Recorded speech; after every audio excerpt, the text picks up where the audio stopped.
नमस्कार PVR sir, बहुत बहुत स्वागत है आपका। नमस्कार अंजू जी। पीवीआर सर, सबसे पहले तो आपको भी याद दिला दूं कि खमेनेई को लेकर जो भविष्यवाणी आपने फरवरी के शुरुआत में की थी, वो फरवरी महीना खत्म होते होते सच साबित हो गई। पूरे कुनबे के साथ खमेनेई का खात्मा हो गया। और अब ईरान के सितारे क्या कहते हैं, क्या कहते हैं उनकी कुंडली की, क्या ईरान सरेंडर करेगा? ईरान का जो चार्ट है उनका 1979 का जो चार्ट है, उस चार्ट के हिसाब से उसके वर्षफल चक्र को देख के मुझे ऐसा लगता है कि ये जो अभी युद्ध चल रहा है, ये बहुत देर तक नहीं चलेगा। ये सेटल हो जाएगा कुछ 2-3 हफ्तों में। लोगों को शायद ऐसा लगता है कि ये बहुत देर तक चलने वाला युद्ध है, जैसे रूस और यूक्रेन के बीच में युद्ध था, जैसे अमेरिका का अफगानिस्तान में युद्ध था, वियतनाम में युद्ध था। उस तरह बहुत लंबा चलेगा, ऐसा दिखेगा लोगों को। और एक चंद्र ग्रहण था पिछले हफ्ते में, और वो चंद्र ग्रहण बहुत ही इंटरेस्टिंग था। उस चंद्र ग्रहण के हिसाब से things can get worse before they get better. बहुत बहुत बिगड़ सकते हैं सुलझने से पहले। इसलिए लोगों को अभी शायद ऐसा लगता होगा कि ये बहुत महीनों तक या सालों तक चलने वाला युद्ध है। मगर ईरान की कुंडलियों को देख के मुझे ऐसा नहीं लगता है कि ये बहुत देर तक चलेगा। और एक बात है, लूनार मंथली चार्ट्स का इस्तेमाल करते हैं हम हर महीने में क्या होगा किस प्रांत में, ये देखने के लिए देशों के राजधानियों को लेके वहाँ एक चार्ट बनाते हैं कुंडली। जब सूरज और चंद्र एक साथ जुड़ते हैं तब एक चार्ट बनाते हैं, और उससे पता चलता है आने वाले महीने में कैसा होगा। और पिछले महीने का शायद फरवरी 18 या 19 को जब जब कुंडली बनाया था, उसमें कर्क राशि में लग्न पड़ता है, और अष्टम भाव में 5 या 6 ग्रह हैं, इंक्लूडिंग लग्नेश चंद्र। इसलिए ये बहुत ही डेंजरस महीना था ईरान के लिए। मगर आने वाले महीने को देखेंगे, मार्च 19 को वो महीना शुरू होगा, और उस महीने की कुंडली को देखते हैं तो कुंभ लग्न है, लग्न में लग्नेश राहु है, और लग्न में पंचमेश बुध भी है, और एक राजयोग है। मुझे ये कुंडली ऐसा नहीं दिखता है कि ये उस देश का हो जो युद्ध में बहुत ही सफ़र हो रहा है। इसलिए मुझे ऐसा लगता है कि शायद मार्च 19 से पहले कुछ हो जाएगा। कुछ इधर सरेंडर हो जाएगा या अमेरिका विड्रा करेगा। कुछ कुछ शांति आ जाएगा ईरान में, मुझे ऐसा लगता है। मुझे ऐसा नहीं लगता है कि ये बहुत देर तक चलेगा। और अप्रैल 1 1979 का जो चक्र है ईरान का, उसके वर्षफल चक्र से भी मुझे ऐसा लगता है कि पिछले वर्ष 2025 अप्रैल का जो चक्र था, उसमें ये युद्ध साफ साफ दिखता है। मगर आने वाले साल अप्रैल 1 और अप्रैल 2 2026 के की कुंडली को देखते हैं तो उसमें ऐसा नहीं लगता है कि ये देश बहुत बड़े युद्ध में फंस जाएगा।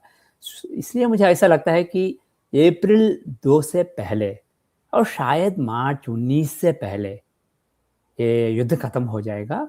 और ये भी ईरान की कुंडली को देख के मुझे ऐसा भी लगता है कि कुछ डिफेक्शंस हो सकते हैं। कुछ लोग जो ईरान के लिए अभी लड़ रहे हैं, ईरान के आर्मी में हैं, आईआरजीसी में हैं, या कुछ टॉप पॉलिटिशियंस हैं, वो लोग शायद पलट सकते हैं और इजराइल और अमेरिका के से दोस्ती करके उनकी तरफ आ सकते हैं, और काम आसान हो सकता है।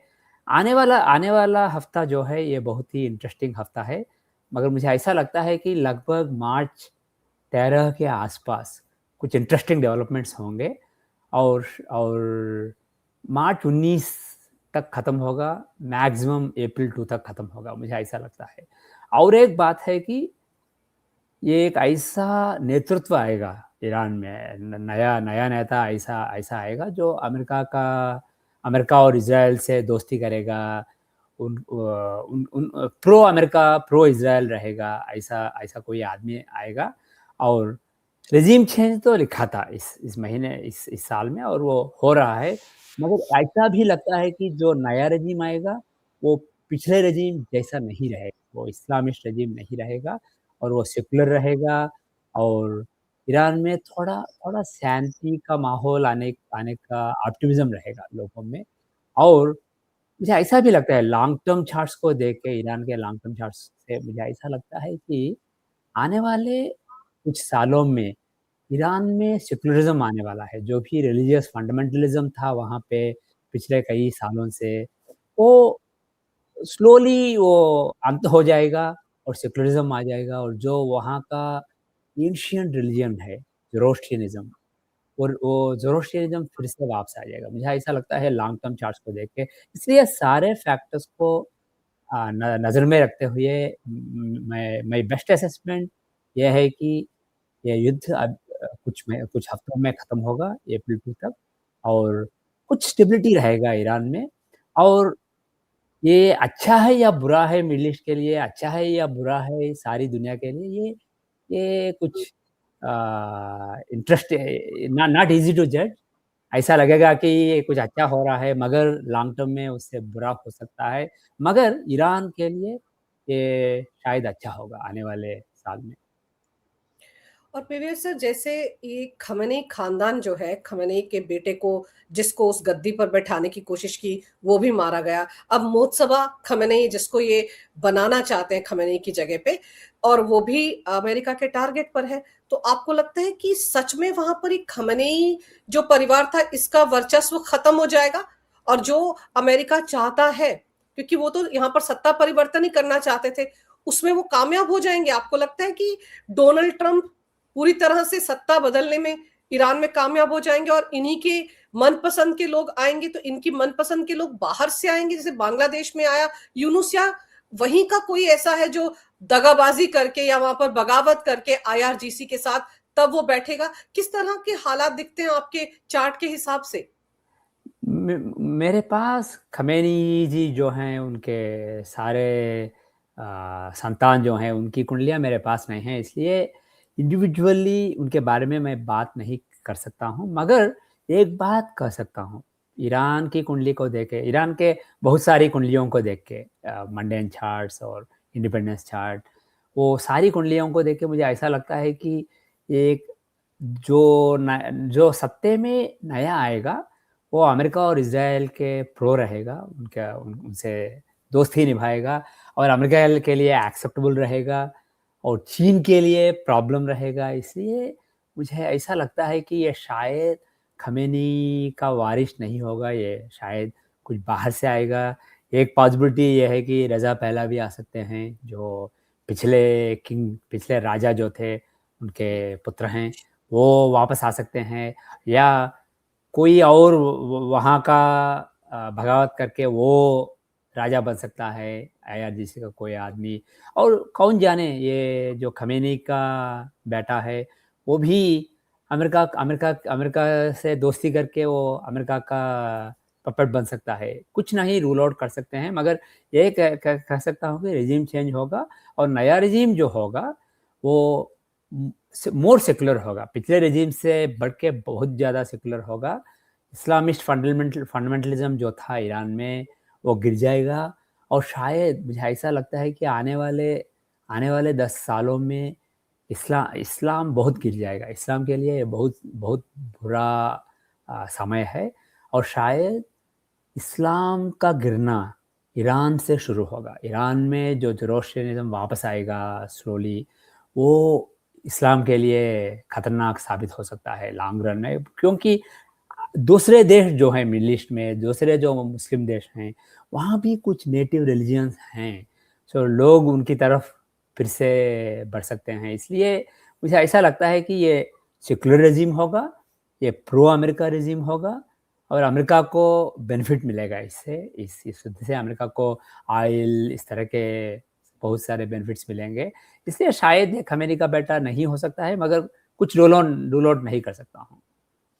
और ये जो आईआरजीसी जो कि खमेनी के इशारे पर काम करती थी ठीक। पीवीआर सर, उसका भविष्य क्या दिखता है? उसमें बगावत होती दिख रही है आपको? क्योंकि वो तो अभी भी आप देखो ना, खमेनी के ऑफिशियल हैंडल से ट्वीट पर ट्वीट कर रहे हैं, दिखाने की कोशिश कर रहे हैं कि उनके पास शायद डर्टी बॉम्ब है, न्यूक्लियर वेपन है, इस तरह की बातें कर रहे हैं। तो उनमें आपको लगता है फूट पड़ सकती है?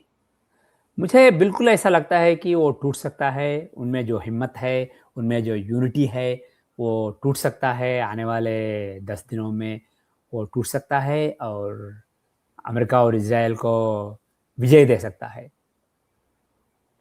और डोनाल्ड ट्रंप की कुंडली क्या कहती है? क्योंकि जो नुकसान अमेरिका को हो रहा है, हाँ, करोड़ों डॉलर खर्च किए जा रहे हैं इस वॉर में, क्योंकि इसको कहाँ आकर लड़ना पड़ रहा है उनको, और उनके घर में भी कहीं ना कहीं ऊहापोह है। आप देखिए अभी वहां की संसद में क्या हुआ था, कैसे सेनेटर्स विरोध कर रहे थे इस लड़ाई का। तो डोनाल्ड ट्रंप के रास्ते आसान होते दिख रहे हैं आपको? क्योंकि पहले डोनाल्ड ट्रंप को लग रहा था 2 दिन में काम हो जाएगा, अब कम से कम 7-8 दिन हो गए हैं। फिर वो खुद ही बोले 5 महीने, 5 हफ्ते तक लड़ाई महीने जा नहीं, सकती, हफ्ते-हफ्ते, हाँ, हाँ। 5 हफ्ते तक लड़ाई जा सकती है, फिर बोले कि सितंबर तक जा सकती है। तो डोनाल्ड ट्रंप जब ऐसी बातें करते हैं, तो क्या कंफ्यूज है? उनकी कुंडली क्या कह रही है इस वक्त? यहाँ एक बात मैं साफ कहना कहना चाहता हूँ। लोग समझते हैं कि डोनाल्ड ट्रंप जो हैं, वो जो भी अपने मन में आता है वो कह देते हैं और वो कन्फ्यूज़ हैं, एक स्ट्रैटेजी नहीं है। मगर मेरा मानना ये है, मैं बहुत यकीन से कह सकता हूँ कि एक स्ट्रैटेजी है और ये ट्रम्प जी का नहीं है, जो जो यूएस का डीप स्टेट है, उसका एक स्ट्रैटेजी है। यूएस का डीप स्टेट जो है, वो ब्रेन है। इस जो भी हो रहा है उसके पीछे वो ब्रेन है और डोनाल्ड ट्रम्प जी सिर्फ फेस हैं। वो जो जो भी कहना चाहते हैं वो कह सकते हैं और कन्फ्यूजन को प्रोजेक्ट कर सकते हैं।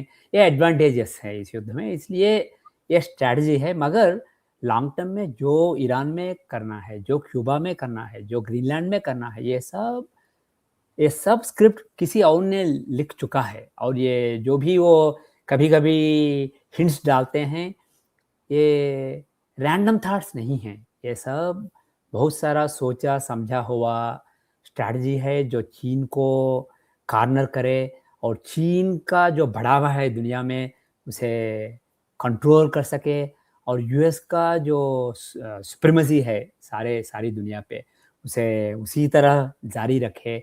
इसलिए जो स्ट्रैटेजी यूएस के डीप स्टेट ने बनाया था, नया डीप स्टेट ने बनाया था, वो इम्प्लीमेंट कर रहे हैं डोनाल्ड ट्रम्प जी अपनी अपनी तरह से। मगर जो कहना चाहते हैं वो कह सकते हैं, इसलिए ये नहीं सोचिए कि कन्फ्यूजन है। वो शायद जानते हैं कितना वक्त लगेगा, कितना वक्त मिनिमम लग सकता है, कितना वक्त मैक्सिमम लग सकता है। सारा प्लानिंग हो चुका है, मगर ये लोगों को ऐसा दिखाएंगे कि ये पागल आदमी जो भी मन में आता है वो कर रहा है, मगर ऐसा कुछ नहीं है। और एक बात आपने कहा कहा है कि सेनेट में कुछ विरोध हो रहा है, मगर कुछ नहीं हो पाया अंत में। जब जब वोटिंग हुआ था, वो डोनाल्ड ट्रम्प जी के वार पावर्स को चैलेंज करते हुए ये वार को इलीगल डिक्लेयर कर सकते थे, मगर नहीं किया था। इसलिए मैंने पिछले भी कह चुका हूँ, कई महीने पहले कह चुका हूँ, डोनाल्ड ट्रम्प जी का पतन सेनेट से या हाउस से नहीं होगा, वो उनको काबू में नहीं रख पाएँगे। ये तब होगा जब ये युद्ध और जो भी हो रहा है उसके अंत में अगर इकॉनमी यूएस इकॉनमी पे असर पड़ेगा और इकॉनमी स्ट्रगल करेगा और मिड टर्म इलेक्शंस में मुझे ऐसा लगता है कि रिपब्लिकन्स बहुत स्ट्रगल करेंगे। डेमोक्रेट्स को बहुत सारे बेनिफिट्स मिलेंगे ये जो भी हो रहा है इससे, और वो होगा डोनाल्ड ट्रम्प जी के पतन का कारण। ये सेनेट और हाउस कुछ नहीं बिगाड़ सकेंगे। वो कुछ बोल सकते हैं, कुछ दिखावा कर सकते हैं, मगर दिखावे के बिना कुछ कुछ सब्सटैंशियल कुछ भी वो नहीं कर पाएँगे। और लोगों में पिछले पिछले अगर पिछले सालों को आप देखते हैं तो जब भी यूएस वार पे जाता है, किसी देश पे हमला करता है, तब बहुत महीने बिताते हैं लोगों को समझाने में क्यों क्यों ऐसा कर रहे हैं, यूएस का इंटरेस्ट इस पे कैसे डिपेंड करता है। ये सब लोगों को अच्छी तरह एक्सप्लेन करते थे। इस बार वो कुछ नहीं हुआ, मगर मेरा मानना है कि ये सोच समझ के किया जा रहा है। मगर जो भी उनका रियल कारण है, सच्चा कारण है, वो लोगों को बनाने लायक नहीं है। अगर आप कहेंगे कि चीन आगे बढ़ रहा है, उसे रोकना चाहिए, कॉर्नर करना चाहिए, अमेरिका जो सुपर पावर है, उसे उसका सुप्रीमेसी को जारी रखना चाहिए, लोग नहीं मानेंगे। जब इकॉनमी थोड़ा-सा स्ट्रगल कर रहा है, लोग नहीं मानेंगे। इसलिए ये एक स्ट्रैटेजी है, मगर ये पॉपुलर स्ट्रैटेजी नहीं है। शायद कैलकुलेशन ये है कि ये कुछ हफ्तों में ख़त्म होगा और जो भी आने वाले आने वाले एडवेंचर्स हैं ग्रीनलैंड में या क्यूबा में, वो भी कम वक़्त में ख़त्म होने वाले हैं। इसलिए कैलकुलेशन शायद ऐसा है कि इलेक्शंस तक ये सारा ख़त्म हो जाएगा और इलेक्शंस पे कुछ नहीं असर पड़ेगा। एक चीज़ और है पीवीआर सर कि नेवादा जो इलाका है, एक रीजन है यूएस में, वहाँ पर बड़े ट्रेमर्स आ रहे थे और तब ये कहा जा रहा था न्यूक वेपन का टेस्टिंग हो रहा है, शायद वहाँ पर न्यूक्लियर टेस्टिंग हो रही है। फिर यहाँ तक कयास लगने लगे कि हो सकता है कि कहीं न्यूक वेपन का इस्तेमाल ना हो जाए, वो डर्टी बॉम्ब का इस्तेमाल ना कर जाए। तो आपका गणित क्या कहता है? हालात इतने तो नहीं बिगड़ेंगे ना दोनों देशों के बीच में, जो इस वक़्त इज़राइल और अमेरिका की लड़ाई चल रही है ईरान के साथ, यहाँ तक तो हालात नहीं पहुँचेंगे, इतना डिस्ट्रक्शन तो होता नहीं दिख रहा है ना? मुझे ऐसा नहीं लगता है। To use a corporate term, the हुँ। Time for the shit to hit the fan अभी नहीं आया है, वो आएगा। शायद उस तरह के वेपन्स इस्तेमाल होंगे, मगर वो 2030 2031 में, वो बहुत खतरनाक वक्त है। 2030 2031 एक महायुद्ध होने वाला है, मगर अभी ये इनिशियल टाइम्स है। 2025 2026 वार्म अप टाइम है और 2027 2028 29 is basically more more serious. अगर हम शतरंज के टेक्नोलॉजी को यूज़ करेंगे, तो जो भी कोविड से शुरू होकर 2020 से 2024 तक हुआ था, वो ओपनिंग था शतरंज के टर्म्स में। और जो भी 2025 2026 में हुआ और हो रहा है, ये ओपनिंग से आप मिडिल मिडिल गेम तक ट्रांजिशन कर रहे हैं। और 2027 2028 2029 होगा मिडिल गेम और 2030 से एंड गेम शुरू होगा।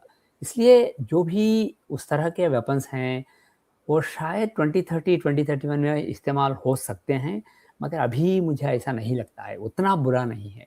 अब हालात कुछ बिगड़ सकते हैं, मगर उतना नहीं बिगड़ सकते हैं। इसलिए मुझे कॉन्फिडेंस है कि ईरान कुछ नहीं कर पाएगा डर्टी बॉम्ब से, और यूएस कुछ शोर मचा सकता है, कुछ डराने के लिए कुछ कुछ दिखावा कर सकता है, मगर न्यूक्लियर वेपन का इस्तेमाल नहीं करेगा ईरान में। और दूसरी तरफ जो अभी वॉर चल रहा है, उसमें ईरान ने जिस तरह से जो अमेरिका के एयरबेस हैं, अलग-अलग कंट्रीज़ में, मिडल ईस्ट में, उनको टारगेट किया है, बड़ा नुकसान वहाँ पर किया है। तो आपको लगता है कि आने वाले समय में अमेरिका के रिश्ते इन मिडल ईस्ट के कंट्रीज़ के साथ कुछ अफ़ेक्ट होगा उन पर, या बने रहेंगे? उनकी कुंडली क्या कहते हैं मिडल ईस्ट की? मुझे ऐसा नहीं लगता है कि जो भी रिश्ता है अमेरिका और उन देशों के बीच में, वो बिगड़ेगा आने वाले सालों में। वो अमेरिका से जो दोस्ती दोस्ती है, उसे जारी रखेंगे। और जो भी नुकसान हुआ है, ये एक्सपेक्टेड था। शायद वो देश एक्सपेक्ट कर रहे थे और यूएस एक्सपेक्ट कर रहा था। और इन द एंड ये सब बिज़नेस का मामला है। ये ऐसा मामला नहीं है कि प्रिंसिपल राइट और रॉन्ग, ये सब बिज़नेस पे चलता है सारी दुनिया। सारी दुनिया बिज़नेस पे चलती है, इसलिए वो यूएस के साथ बिज़नेस करना उनके लिए एडवांटेजेस है। और इस युद्ध के बाद जब ईरान में जो तेल है, वो यूएस के कंट्रोल में रहेगा, और वेनेजुएला का जो तेल है, जो वो यूएस के कंट्रोल में रहेगा। यूएस और मजबूत बन रहा है। यूएस बहुत मजबूत था बहुत सारे वक्त से, और थोड़ा कमज़ोर बन रहा था पिछले कुछ सालों से, और फिर से मजबूत बन रहा है यूएस। इसलिए वो देश यूएस से रिलेशनशिप को नहीं बिगड़ने देंगे। शायद मुझे ऐसा लगता है कि वहाँ के देशों के मंडेन चार्ट्स को देख के मुझे ऐसा लगता है कि टर्की पे नज़र रखना चाहिए। जो भी वैक्यूम है ईरान के जाने से, ईरान के कमज़ोर पड़ने से, और ईरान के यूएस और इज़राइल से मिलने से, जो भी वहाँ का इक्वेशन वो बदल चुके हैं, वहाँ थोड़ा-सा वैक्यूम आ गया है। उस वैक्यूम को फ़िल करने के लिए टर्की कोशिश करेगा। और टर्की कुछ कुछ नाइस कर सकता है आने वाले कुछ सालों में।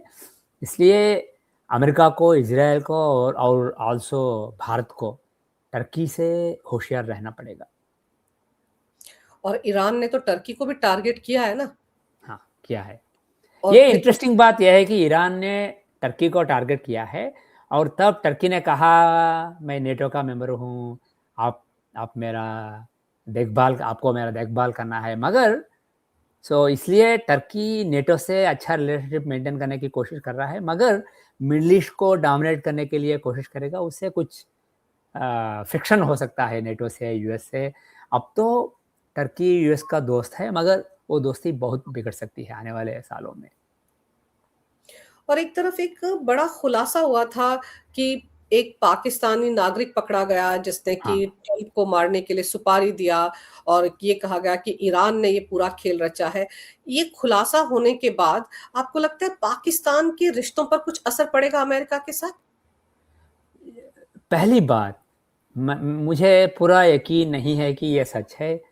इसमें थोड़ा सच हो सकता है और बहुत सारा झूठ हो सकता है, या ऐसा समय है जब कुछ मनपसंद कहानियाँ बना के कुछ नैरेटिव को फैलाने की कोशिश कर सकते हैं लोग, बड़े पावर्स। इसलिए ये सच हो सकता है या झूठ भी हो सकता है। मगर एक बात तो सच है, मैं पीछे भी कह चुका हूँ, पाकिस्तान बहुत बड़े ट्रबल में फँसने वाला है। पाकिस्तान, लोग समझते थे पिछले साल कि पाकिस्तान को समझ में आया कैसे यूएस से दोस्ती करे, कैसे ट्रम्प जी को पटाए। ट्रम्प जी पट गए पाकिस्तान से, पाकिस्तान बहुत सेफ है। तभी मैंने मेंटेन किया था, ये सब दिखावा है, ये सब टेम्पररी है। और पाकिस्तान को इस्तेमाल करके, जैसे टॉयलेट पेपर को इस्तेमाल करके फ्लश करते हैं, वैसे पाकिस्तान को यूज़ करके इस्तेमाल करने के बाद फ्लश कर देगा यूएस। पाकिस्तान न घर का न घाट का रहेगा आने वाले साल में। और पाकिस्तान का टूटना, 4 या 5 देशों में बँटना, मैं यकीन के साथ कर सकता हूँ कि वो होगा 2028 के अंत होने से पहले और शायद उससे पहले। मगर ये ज़रूर होगा। पाकिस्तान के लिए आने वाले 2-3 साल बहुत बुरे हैं, बहुत। और ऐसे में चाइना की कुंडली क्या कहते हैं शी जिनपिंग की? वो तो अभी तक पूरा तमाशा देख रहे हैं। अंदर खाने हो सकता है बैकडोर से ईरान की मदद कर रहे हों। पुतिन भी ईरान की मदद कर रहे हो, क्योंकि यूएस ने भी एक आरोप लगाया है ना कि जो उनका एयरबेस है उनके बारे में प्रॉपर लोकेशन, उनके जहाज कहाँ समंदर में, उसकी पूरी लोकेशन की पूरी जानकारी जो है वो कहीं ना कहीं चाइना पहुंचा रहा है ईरान को। तो इस वॉर में अभी तक जैसे तटस्थ रहे हैं चाइना और रशिया, आपको क्या दिखता है उनकी कुंडली में? वो वैसे ही रहेंगे या कहीं आने वाले 2-4 दिन में अगर ये और ज्यादा बढ़ता है तो कूदेंगे इस जंग में या नहीं? अभी अभी आने वाले महीने में वो कुछ नहीं करेंगे। वो पेशेंट रहेंगे, वो सब्र रखेंगे, वो वेट करेंगे सही मौके के लिए। और जो यूएस आने वाले महीनों में करने वाला है और कुछ देशों के साथ, वो चीन को और कॉर्नर करेगा और चीन बहुत ही मुश्किल पोजीशन में रहेगा। मगर अभी चीन नहीं रिएक्ट करेगा। ये ऐसा है कि अगर आप हाईवे पे ड्राइव कर रहे हैं, बहुत बहुत तेज़ से ड्राइव कर रहे हैं, एक आदमी आपको ओवरटेक करता है और आप फिर से ओवरटेक करने के लिए कोशिश करते हैं, तो एक्सीडेंट हो सकता है। ये एक ने एक कार को पीछे हटना पड़ता है। ये सिचुएशन ऐसा है। यूएस बहुत ही एग्रेसिवली ड्राइव कर रहा है इस इंटरनेशनल हाईवे पे, और चीन एक्सीडेंट नहीं करना चाहता है अभी, इसलिए चीन पीछे हट रहा है। मगर आने वाले महीनों में जो होगा, इससे 2026 अंत होने तक चीन ऐसा कॉर्नर होगा कि ये अच्छा नहीं लगेगा। और चीन में जो इंटरनल इकॉनमी है, वो इकॉनमी भी स्ट्रगल करेगा इस साल में। और सिचुएशन इतना बिगड़ेगा, कुछ देश में सीसीपी के खिलाफ कुछ लोग भड़क सकते हैं। इसलिए शी जिनपिंग जो हैं वो ऐसे मौकाम पर पहुंच जाएंगे कि कुछ करना पड़ेगा, कुछ दिखाना पड़ेगा। तब 2027 2028 तब होगा चीन और यूएस का जो कोल्ड वॉर है उसमें नया डेवलपमेंट। अब तो इस साल तो मुझे ऐसा नहीं लगता है कि चीन कुछ करेगा। वो जस्ट बस ऑब्जर्व करेंगे, वो देखेंगे यूएस का क्या करना चाहता है, किस हद तक जा सकता है। उनका उनका जो मूव है वो अभी नहीं होगा, इसलिए चीन से कोई डेंजर नहीं है। और पुतिन को देखेंगे तो पुतिन जी का उनकी जन्म राशि वृषभ है, और उनका लाभ में शनि है अभी, और गुरु धन धन में है, इसलिए ये उनके लिए अच्छा वक्त है। और जो जो मुझे मुझे कॉन्फिडेंस नहीं है कि रूस और चीन अभी मिले हुए हैं, वो मिले होंगे फ्यूचर में, बट अब ये पॉसिबल है कि रूस और अमेरिका के बीच में, जब डोनाल्ड ट्रम्प जी अलास्का अलास्का में था, या आई थिंक अलास्का में था, अलास्का में जब पुतिन जी से मिले थे, तब शायद कुछ एग्रीमेंट हुआ था यूएस और रूस के बीच में। इसलिए जो भी रूमर्स हैं कि रूस हेल्प कर रहा है ईरान को, ये गलत भी हो सकते हैं, ये सच भी हो सकते हैं, गलत भी हो सकते हैं। चीन के लिए इंसेंटिव है मदद करने का ईरान को, मगर रूस शायद एक्सेप्ट कर चुका है कि जो भी ड्रोन्स ईरान सप्लाई करता है वो स्टॉप हो जाएंगे, मगर यूक्रेन जो यूएस से खरीदता है वो भी ख़त्म हो जाएगा, और यूएस यूरोपियन यूनियन पे भी दबाव डालेगा कि वो यूक्रेन को सपोर्ट नहीं कर पाएंगे, और रूस जो चाहते हैं यूक्रेन में वो कर पाएंगे। इस तरह का कुछ डील, कुछ गिव एंड टेक डील रूस और अमेरिका के बीच में शायद हुआ है पिछले पिछले साल के अंत में। और मुझे ऐसा लगता है कि ये पुतिन के लिए एडवांटेजेस टाइम है, इसलिए जो जो बाहर सिग्नल्स आ रहे हैं उन्हें मैं सीरियसली नहीं ले लूँगा।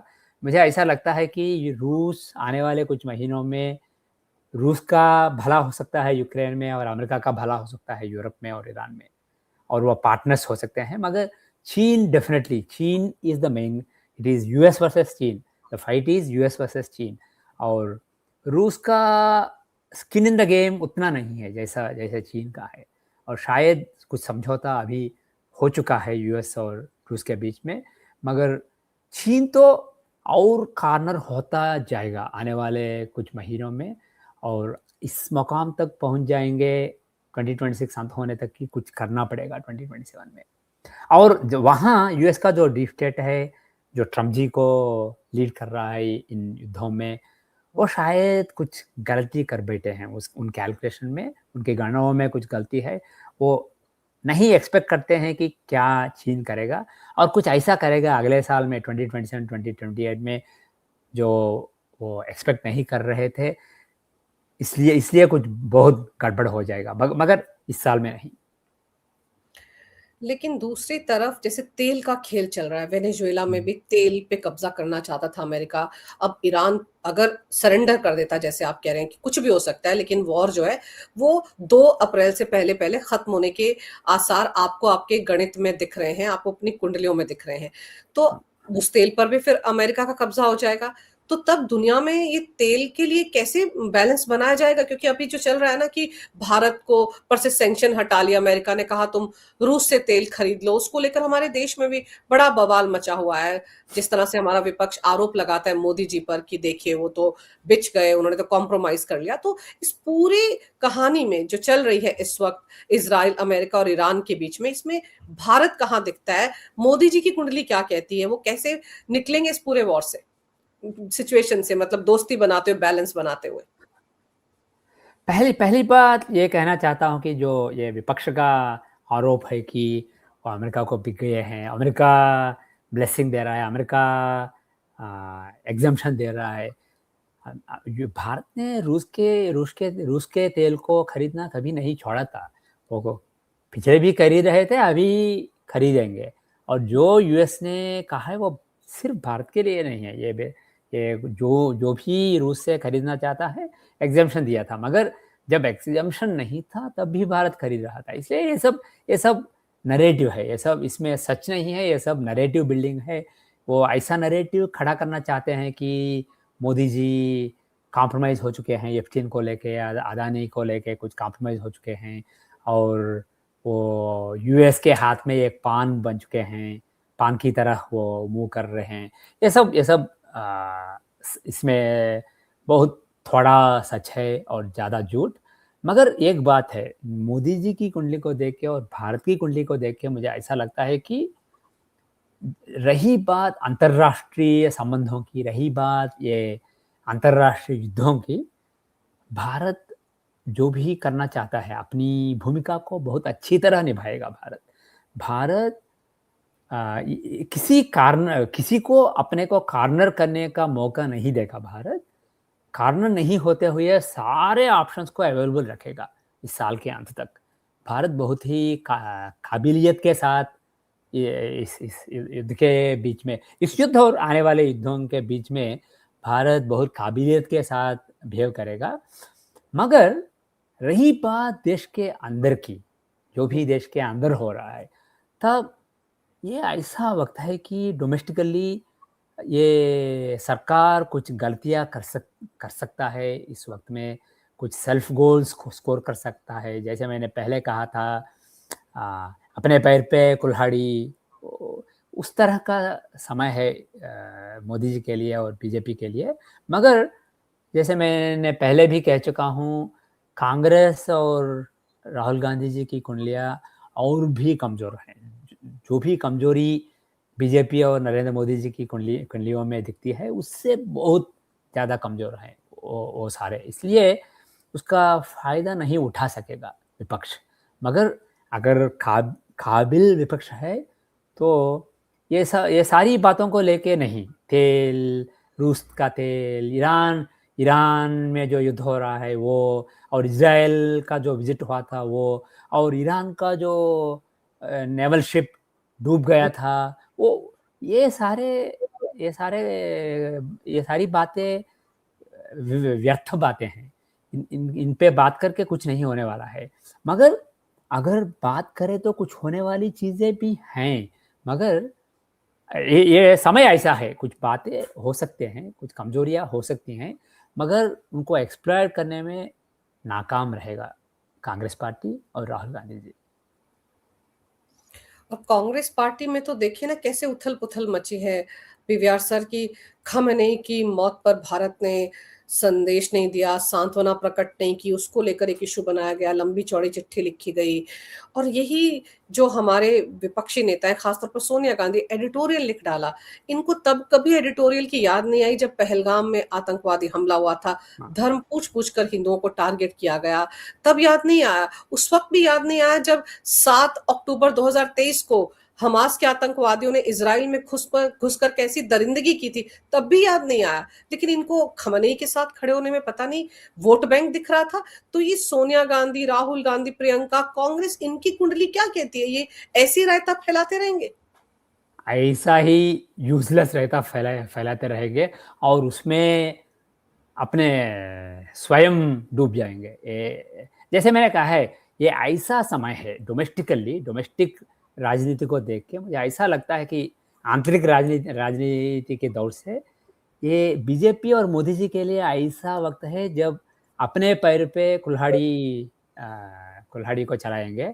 और कांग्रेस और राहुल गांधी जी और सोनिया गांधी, इन सारे सारे विपक्षी नेताओं के लिए ऐसा वक्त है जब कुल्हाड़ी अपने पैरों पे नहीं, अपने गर्दन पे लगाएंगे।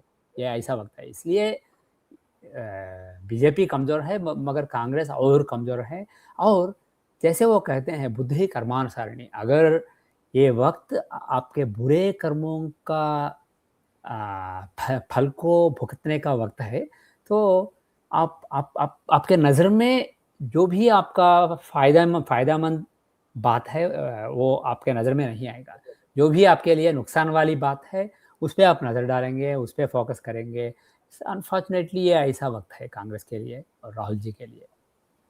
और जब से ये वॉर शुरू हुआ है, पीएम मोदी ने जैसे सभी देशों के साथ अपने रिश्तों को सुदृढ़ करने की कोशिश की है। तो अगर पीएम मोदी की बात की जाए तो अंतर्राष्ट्रीय बिरादरी में या इंटरनेशनली उनकी इमेज कितनी बड़ी है? उनके स्टार्स क्या कहते हैं इस पूरे युद्ध के दौरान? जैसे उन्होंने मिडल ईस्ट के हर कंट्री से बात की, उन्होंने ईरान में भी बात किया, हमारे विदेश मंत्री ने। तो ये सारा बैलेंस जो उन्होंने मेंटेन किया, तो मोदी जी की कुंडली क्या कहती है? जैसे मैं कह चुका हूँ, अंतर्राष्ट्रीय राजनीति को देखेंगे तो ये मोदी जी के लिए और भारत के लिए बहुत अच्छा वक्त है। भारत, जो भी नाम है भारत का दुनिया में, वो बढ़ जाएगा इस वक्त में। जो भी भारत का पोजीशन है वो बढ़ जाएगा। और मोस्ट इम्पॉर्टेंट थिंग ये है कि देखिए 2026 ऐसा समय है जब बहुत सारे इक्वेशंस चेंज हो जाएंगे, बहुत सारा खेयास फैल जाएगा, बहुत डिस्टर्ब रहेगा सारा सारा विश्व। और इस इस तरह के समय में भारत सारे ऑप्शंस को ओपन रखेगा। ये नॉर्मल बात नहीं है। इस तरह के समय पे सभी को भारत रूस को दोस्त बना के रखना, यूक्रेन को दोस्त बना के रखना, इजराइल को दोस्त बना के रखना, ईरान को दोस्त बना के रखना, यूएस को दोस्त बना के रखना, चीन को भी ब्रिक्स के हिसाब से जो दोस्त बना के रखना, ये साधारण बात नहीं है। जो नामुमकिन है वो कर रहा है भारत अभी। जयशंकर जी, मोदी जी, बीजेपी और जो एनडीए का सरकार है, वो जो बैलेंसिंग एक्ट दिखा रहा है वो बहुत डिफिकल्ट है। और इसका जो अच्छा फल है वो आने वाले सालों में मिलेगा। ये सारे सारे रिलेशनशिप को अच्छा रखने का अच्छा फल होगा आने वाले सालों में। और भारत के बहुत सारे ऑप्शंस होंगे। भारत मीडिएटर बन सकता है कुछ टेंशन्स में। ये भारत के लिए बहुत इंटरनेशनल पॉलिटिक्स में ये भारत के लिए बहुत अच्छा वक्त है ये साल। मगर एक और बात है, जैसे राहु भारत के अष्टम में है, इसलिए जो भी हमारे दोस्त हैं, जो भी हमसे अच्छा बिजनेस कर रहे हैं, जो भी हमसे डील्स बना रहे हैं, वो ही पीछे से छुरी भोंकने की कोशिश करेंगे। कुछ मोदी जी के खिलाफ, बीजेपी के खिलाफ, सरकार के खिलाफ कुछ कुछ नैरेटिव फैलाने के लिए और सरकार को गिराने के लिए जो भी कोशिश है वो जारी रहेगा। मगर उसके लिए जो भी करना है वो करते रहिए, मगर वो कामयाब नहीं रहेगा। सो इसलिए वो बात है। मगर रिलेशनशिप जो है दिखने के लिए बाहर से जो भारत का प्रेस्टीज है वो बढ़ता रहेगा इस साल में। नेतन्याहू की कुंडली क्या कहती है? पीएम मोदी के साथ उनकी बड़ी दोस्ती। अभी पीएम मोदी पिछले हफ्ते वहां गए थे 2 दिन की यात्रा पर, और जैसे वो लोग जब पीएम मोदी वापस आ रहे थे तो दोनों कैसे गले मिले बड़ी आत्मीयता के साथ, हाँ, और हाथ जोड़े नीचे खड़े थे नेतन्याहू, बड़े इमोशनल नजर आ रहे थे। तो वो दोस्ती किस दिशा में जाती दिख रही है और नेतन्याहू के लिए समय कैसा रहेगा?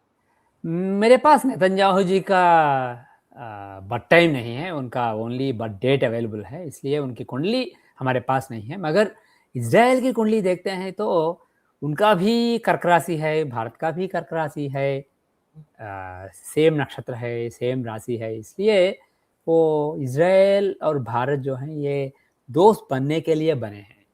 दोनों देशों की कुंडली में बहुत सारा मेल जोल है। इसलिए इजराइल के साथ भारत की दोस्ती अच्छा रहेगा आने वाले कई सालों तक। मैंने एक पॉडकास्ट में मुझसे मुझसे पूछा गया था कि भारत का सबसे बड़ा दोस्त कौन है? तब मैंने कहा था यूएस नहीं, रूस भी नहीं, इजराइल। इजराइल आने वाले सालों में भारत का नंबर 1 दोस्त रहेगा, ये मुझे बहुत यकीन है इस पे। और मगर इजराइल के वर्षफल कुंडलियों को देख के आने वाले कुछ सालों तक मुझे ऐसा नहीं लगता है कि इजराइल में शांति होगा। अभी कुछ साल तक इजराइल कहीं ना कहीं कुछ गड़बड़ रहेगा, कहीं ना कहीं कुछ देश के साथ कुछ युद्ध चलता रहेगा। इसलिए आने वाले 3-4 साल तक इजराइल की कुंडली में शांति नहीं है, वो जलता रहेगा वो देश। मगर मगर वो अच्छा करेगा उस युद्ध उन सारे युद्धों में।